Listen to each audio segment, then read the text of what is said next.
Bismillahirrahmanirrahim. Sahabat beriman, ada hal penting yang wajib kita ketahui bersama.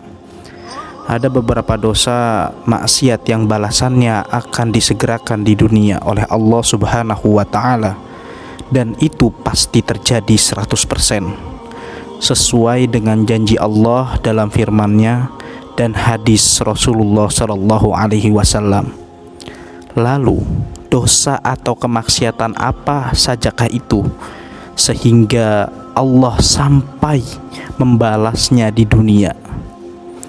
Simak penjelasannya tanpa di-skip, tanpa dipercepat. Semoga Allah Subhanahu wa ta'ala memberkahi kita dengan menonton kajian yang bermanfaat ini. Jangan lupa untuk like, share, dan subscribe channel ini. Bismillahirrahmanirrahim. Assalamualaikum warahmatullahi wabarakatuh. Sahabat beriman, semoga kita senantiasa diberikan keberkahan umur, keberkahan rezeki, dan senantiasa dilindungi oleh Allah Subhanahu wa ta'ala. Amin ya rabbal alamin. Sahabat beriman yang dirahmati Allah, tentu kita sudah tahu bahwasannya sebagai manusia yang beriman, Allah Subhanahu wa ta'ala telah menyediakan surga yang di bawahnya mengalir sungai-sungai dan mereka kekal di dalamnya. Begitu pula dengan neraka, Allah Subhanahu wa ta'ala juga menyiapkan neraka yang di dalamnya terdapat api dan makhluk ganas dan buas, serta berbagai hal yang menakutkan bagi manusia yang semasa hidupnya hanya memperbanyak dosa dan lalai daripada perintahnya Allah Subhanahu wa ta'ala. Pada yaumul hisab, segala amal perbuatan kita akan ditakar dan akan diberikan balasan sesuai dengan amal perbuatan.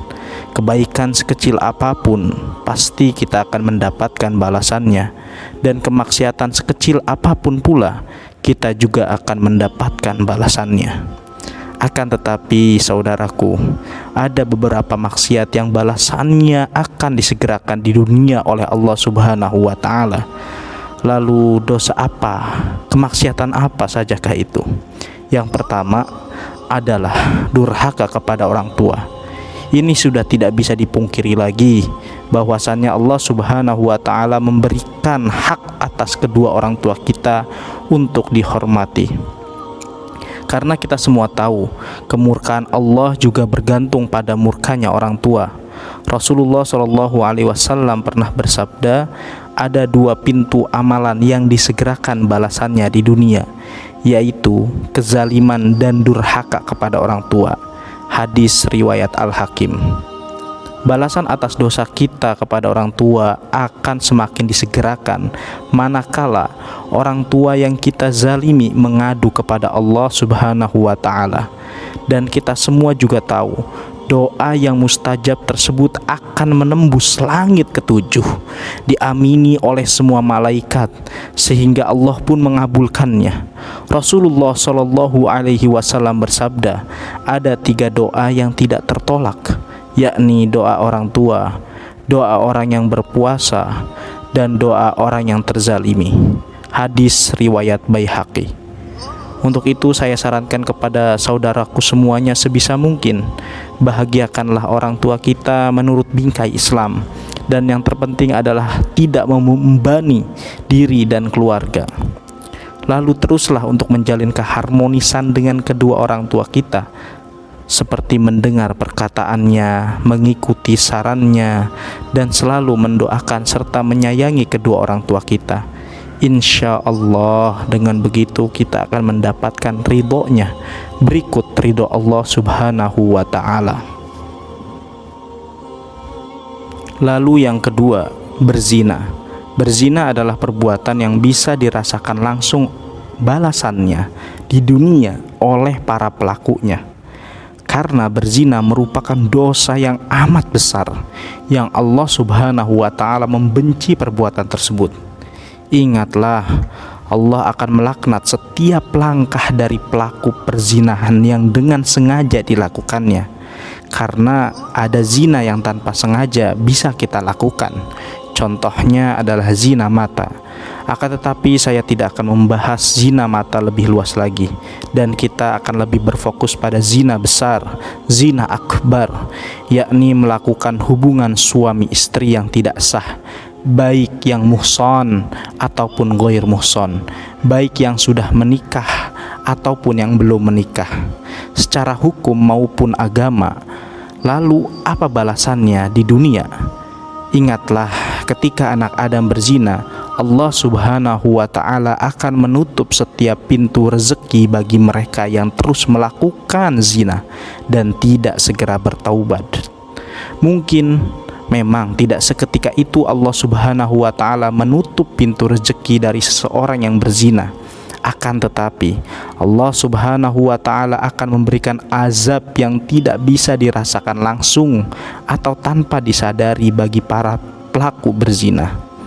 Misalnya adalah kehancuran rumah tangganya, diberikan penyakit yang akan menghabiskan biaya yang sangat banyak, sehingga semua harta bendanya habis, dihinakan dari masyarakat, dan akan terasa sangat sulit untuk mendapatkan rezeki yang barokah dari Allah Subhanahu wa ta'ala. Yang perlu kita garis bawahi, bahwasannya rezeki yang barokah adalah rezeki yang mendatangkan kebaikan demi kebaikan. Terkecuali bagi orang yang sadar diri, maka mereka akan segera bertaubat. Tetapi bagi mereka yang tidak sadar diri, maka mereka akan mengumpat, meledek, mengolok, dan justru semakin mereka mengumpat, maka berbagai azab kesulitan yang diberikan oleh Allah Subhanahu wa ta'ala kepada para pezina akan bertambah besar. Akan tetapi saudaraku, bagi mereka yang sadar diri dan segera bertaubat dari segala kemaksiatannya, insya Allah, Allah Subhanahu wa ta'ala akan menunjukkan jalan dan membukakan rezeki baru bagi mereka yang mau bertaubat dari zina. Karena kita semua tahu Allah Subhanahu wa ta'ala Maha Pengampun lagi Maha Penyayang. Kemudian amalan maksiat yang akan mendatangkan azab di dunia yang ketiga adalah berlaku curang dalam perniagaan atau dalam muamalah jual beli. Terdapat dosa yang langsung dibalas oleh Allah saat seorang yang masih duduk di dunia melakukan kecurangan dalam timbangan, dalam hitungan, ataupun dalam takaran. Yang biasanya pada umumnya orang-orang melakukan kecurangan di dalam sistem perhitungan atau takaran timbangan. Mengurangi takaran timbangan memang akan mendapatkan keuntungan yang besar.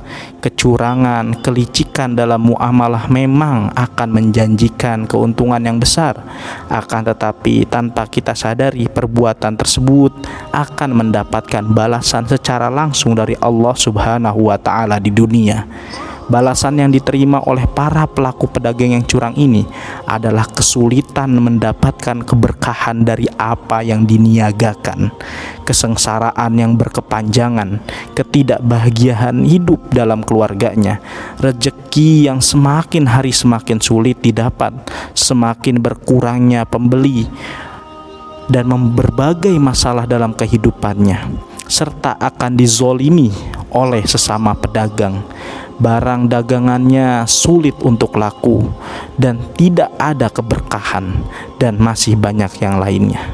Rasulullah Shallallahu Alaihi Wasallam pernah bersabda, barang siapa menjadikan akhir sebagai tujuan hidupnya, maka Allah akan jadikan kekayaan dalam hatinya. Allah himpun kekuatannya dan dunia akan menghampirinya meski ia tidak menginginkannya. Dan sebaliknya, barang siapa yang menjadikan dunia sebagai cita-citanya dan akhirat ditinggalkannya, Allah jadikan kefakiran ada di depan matanya. Allah cerai beraikan urusannya, dan di dunia tidak akan menghampirinya kecuali apa yang sudah Allah takdirkan untuknya. Hadis riwayat Tirmidzi. Dari hadis tersebut sudah jelas dikatakan bahwa jika kita di dunia hanya mencari dan ingin menumpuk harta dunia saja, maka Allah Subhanahu wa Ta'ala akan memberikan rezeki yang sudah menjadi takdirnya saja. Akan tetapi jika kita hidup di dunia untuk memperbanyak pahala di akhirat, maka kekayaan dunia yang tidak kita minta pun Allah Subhanahu wa Ta'ala akan berikan kepada kita. Oleh karena itu, saya sarankan bagi saudaraku sekalian, semuanya sebisa mungkin kita untuk menghindari 3 hal tersebut yang bisa menyebabkan Allah Subhanahu wa Ta'ala memberikan balasan langsung kepada kita semasa hidup di dunia ini. Dan tentunya Allah juga siapkan balasan juga di akhirat. Na'udzubillah summa na'udzubillah min zalik. Kita berlindung daripada 3 hal tersebut. Apabila di antara kita melakukannya, segera bertaubat, segera meminta maaf kepada orang tua, segera menjalin hubungan lagi. Dan bagi orang yang curang, bagi orang yang salah dalam menakar, langsung perbaiki lagi dengan pelanggan, langsung meminta mohon kepada Allah Subhanahu wa Ta'ala. Begitu pula dengan orang yang berzina, bertaubat kepada Allah karena pintu taubat Allah sangatlah luas. Segera lakukan taubat, segera lakukan sholat, segera lakukan segala perintahnya dan jauhi larangannya. Insya Allah keadaan kita akan kembali sebagaimana semula, diberkahi setiap umur kita, diberikan seluruh apa yang dijanjikan oleh Allah dan Rasulnya. Semoga video ini bermanfaat untuk kita semua. Amin ya rabbal alamin. Wassalamualaikum warahmatullahi wabarakatuh.